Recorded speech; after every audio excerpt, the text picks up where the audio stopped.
Do you ever worry about dropping your sticks during a show? Most drummers are taught to hold their sticks totally wrong, and it completely wrecks their progress. So in this video, I'm going to have the best drummers in the world show you how a pro actually holds their sticks, how to fix the bad technique habits that are getting you stuck, and I'll give you my step-by-step guide to playing faster and cleaner in 7 days. Meet Noah Kahn. A few years after starting on the drums at the age of 12, Noah received a full scholarship to Berklee College of Music, and since then, she's been very in demand as a touring and session drummer.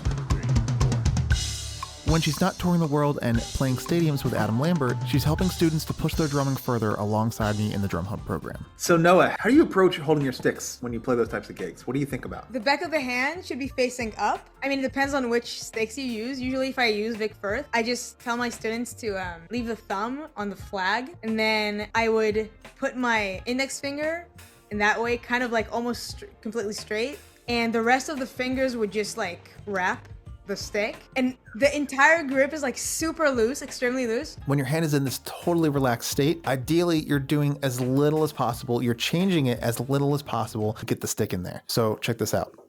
Watch when I take the stick out.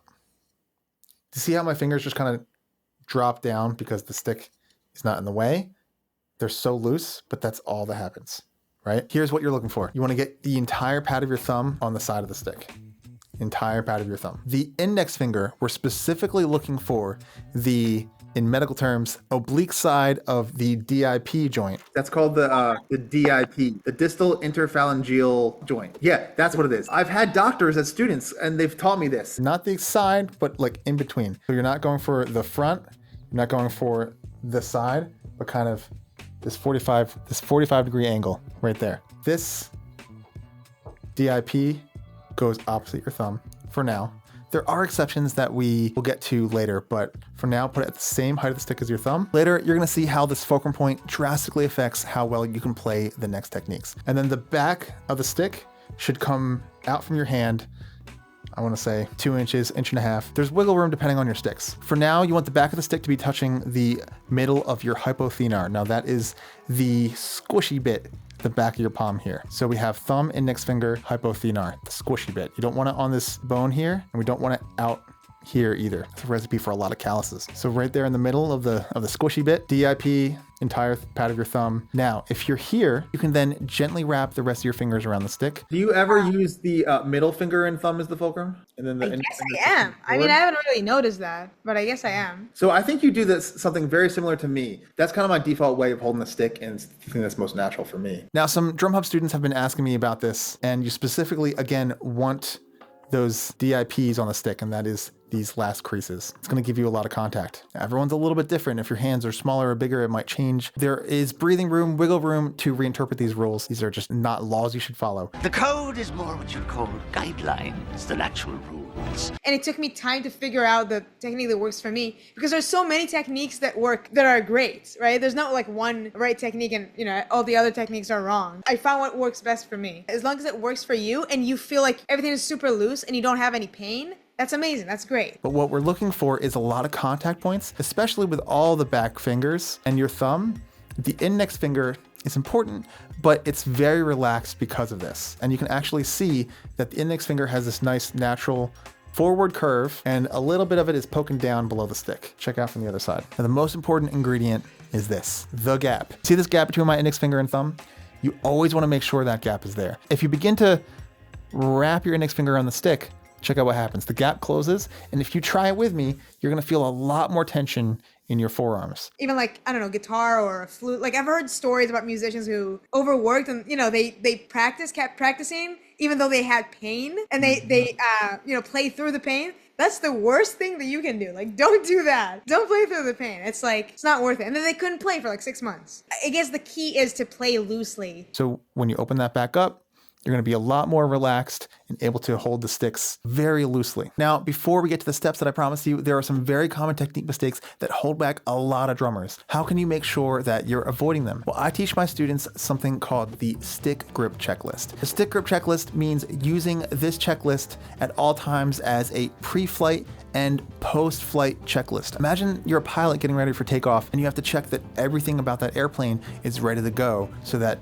things don't fall apart and you crash out of the sky. The stick grip checklist is is a lot like that. And what I mean by pre-flight is before you play a single note, make sure that these parameters are all in place before you even move your hands. I want you to make sure that the gap is open between your thumb and index finger. Make sure your index finger is not on top of the stick. Make sure the entire pad of your thumb is in contact with the stick. Make sure it's not pointing like this or slipping off on either side. When you lose those contact points, it means a lot less control and you start squeezing to compensate without even realizing. So contact plus relaxation is a really key component here. Make sure all of your back fingers are on the stick. Don't have them off like this. It gets all jiggly. It's a recipe for a lot of sloppy playing. And if you have been playing with your back fingers off of the stick, watch this video a couple times. Go watch the free videos on my website and you're gonna have a lot more control over the sticks very quickly. Now I said all this was pre-flight. That means you're checking these things without moving the stick. Now we're gonna get into the mechanics of how to actually move the stick in a moment, but after we move the stick and play a note,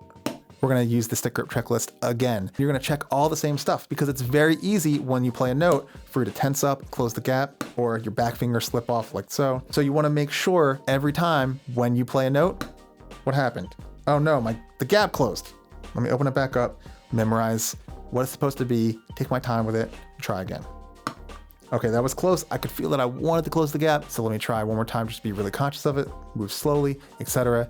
And then you can make sure that pre-flight and post-flight, you have all these parameters in order. And that means way more relaxation, way less effort to play, and a lot more confidence and control, whatever you want to play. So we've got our stick grip figured out. We've got our stick grip checklist in place, know what to look out for. How do we actually move about on the drums and just play a single drum like I have here? Well, I'm going to start you off with wrist strokes. You want to isolate this very carefully. When I practice the pad, I would say I usually only move the wrists, at least, in the beginning. So I showed you how to hold the stick. Now we're going to actually start back from scratch, relax our arms, bend 90 degrees, straighten the wrist out, put the stick in there, then use the stick grip checklist for all that stuff. Check the gap, check the back fingers, really look over there.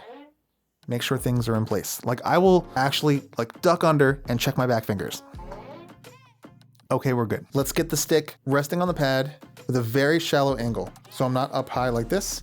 I'm not flat, just a little bit like so. I'm then going to place my finger or hand behind my wrist so that I know to keep my arm still. And what we're doing here is we're being conscious of what hinges we're using to move the stick. And specifically, we're avoiding using our elbows like that. Instead, we're using our wrist. And this is gonna come in play with that step-by-step guide I mentioned in a minute. So by placing my hand here, I can make sure that my forearm stays still. And I'm just gonna take my wrist and pull it back, nice and slow.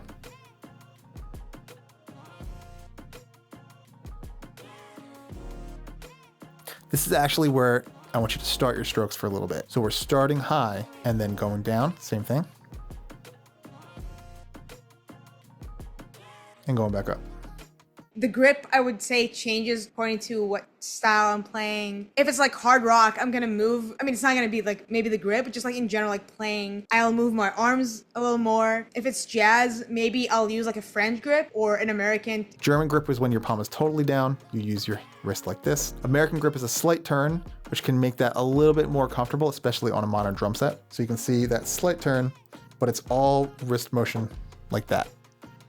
And what I recommend you do is do this nice and slow, starting high, gently going straight down with the wrist only, coming back up and stopping, and do it slow without even hearing the note. It shouldn't be fast enough to hear a note while you use the stick grip checklist at all times. Check this out.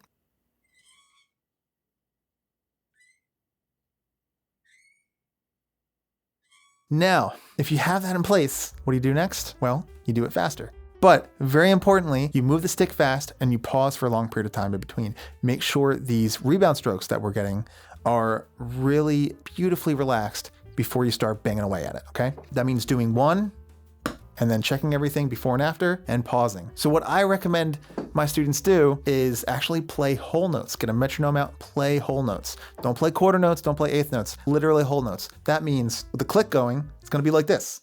1, 2, 3, 4, 1, 2, 3, 4, like that. And then what I'm doing while practicing these whole notes, I'm just tapping my foot so I can keep time, is I'm using the stick grip checklist before and after, like so.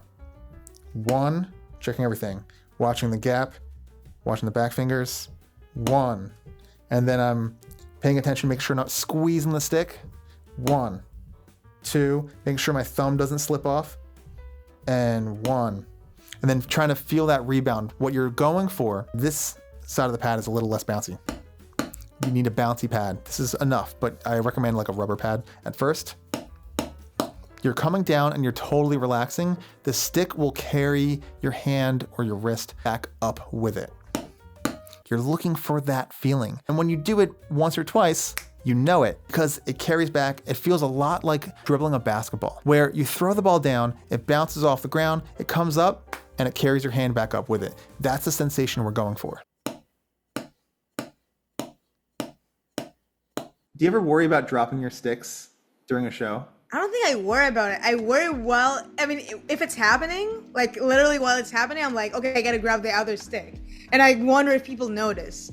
But I don't worry about it happening. It doesn't happen often. I mean, it happens, not on every show, but sometimes it happens. And I just put my stick bag, I just hang it on my floor tom. I'm glad you said that because this is what I tell all our students, which is stop holding onto the sticks for dear life. In fact, you should embrace that you're gonna drop the sticks every once in a while. You should be holding them so loosely that you end up dropping them in the middle of a show. The skill isn't holding onto your sticks and never dropping them. The skill is being loose and relaxed, and occasionally you drop them and you're just good at picking up another stick. If they drop a stick, that means they're doing something good. They're Yes. doing something well, because everything has to be like extremely loose. And if your grip is like really stiff, that's just unhealthy. Even if I play really loud, I still play really loosely. Like the most important thing is to just not hold, onto the stick too much. 99% of my gigs, like my hands don't get tired. Like that's the truth.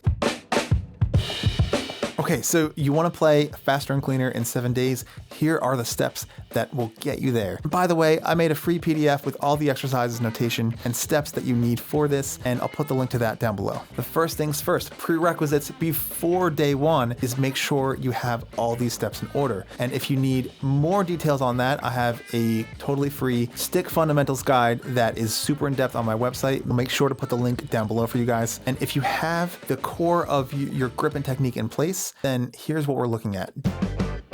Day 1 is making sure your stick heights are totally even while trading back rebound strokes between right and left hands. And that means 8 notes per hand and you alternate between the two. So with the right hand, 1, 2, 3, 4, 5, 6, 7, 8, and then the left hand. But here's the key thing that you want to do. You want to make sure that your stick heights are the same and you start at the top, like I said before, and you go down only. That way you can make sure that you have this reference point right there you can watch back up to the same height. So if you do that, here's the key thing. This is day 1. You take it at the speed that you need to execute this perfectly. I actually lost count, but let's just go to the left hand. So if you need to do it even slower than that, that's totally valid. It's very normal at first to come down and it doesn't come up as much. And that's okay. You just raise it back up and you got to keep practicing those rebound strokes until you do at this step. So day 1 is getting this, and 8 each hand. A little bit faster would look something like this. 1, 2, 3, 4, 5, 6, 7, 8. Left.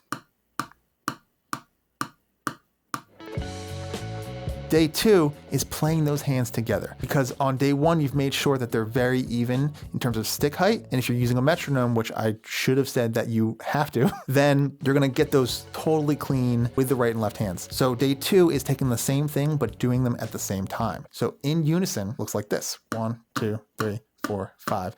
And what you're doing here is making sure your hands are totally clean. Both sticks are coming up to the same height. And I should say they're starting at that height, they're going down, they're bouncing back up, and they're not flaming when they impact. So you need to make sure that you're not doing this. So we're playing unison strokes or flat flams. Make sure the sticks play down, hit at the same time. It's actually a lot trickier than it sounds. So if you haven't done this before, just stick with it. And again, take time to do those whole notes. And you're gonna notice, oh, let me do one note. I'll shoot my left hand hit first. That doesn't work. Let me adjust like the timing of when I move my body, make sure my stick heights are even, diagnose what's going on there until you get them together like that. Then you put them together. That's your exercise for day 2. Day 3 is singles. Just lead with whatever hand is your dominant hand, and you need to make sure at a slow speed that your sticks are even and you're perfectly in line with the click. So no flaming with the click. But this should be a lot easier because of day 2, because you worked on those unisons. It's totally okay to go slow. In fact, slower is going to get you cleaner. I'm not even trying to play fast yet. That's why this is a 7-day thing, not a 2-day thing. What are we on? Day 3? Okay. Day 4, we're going to start putting some of this together so that you're getting comfortable and fluid and making sure you're relaxed with the whole process. So we're going to do 4 with the right hand, 4 with the left hand, and then 8 together. So that's going to be 2 measure pattern.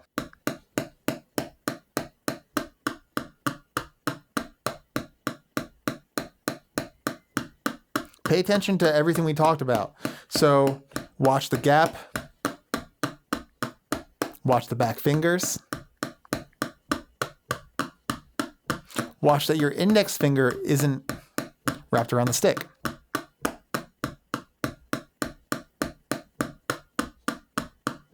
At this point, you're getting nice and smooth and relaxed with everything, which leads us to day 5. Day 5 is where we make sure your timing and unisons are clean in other subdivisions. We're gonna take the last exercise and put it in triplets, like so. Day 6 is one of the classic stone killer exercises. When I was taught this, I didn't even know it came from Joe Morello. What you're gonna do is this: 1 measure of right hand 8th notes, and then we have left lead singles, 16th notes. Left hand 8th notes for the 3rd measure, then right lead 16ths singles, and then it loops. So right by itself, left 16ths, left singles, left hand by itself, right lead singles. Right? It's hard for me to talk and stay in time at the same time. I'm like listening to the click. Left.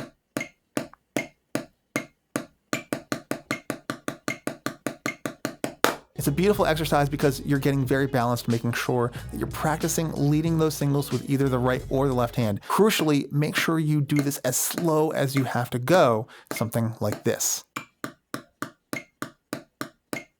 Finally, we come to day 7 where we're going to bring it all together. We're going to play rebounds right and left, then go into unisons, then go into the 16th notes. But I have this exercise laid out in such a way that you can alternate between hands to make sure you're covering all of your bases. Check this out.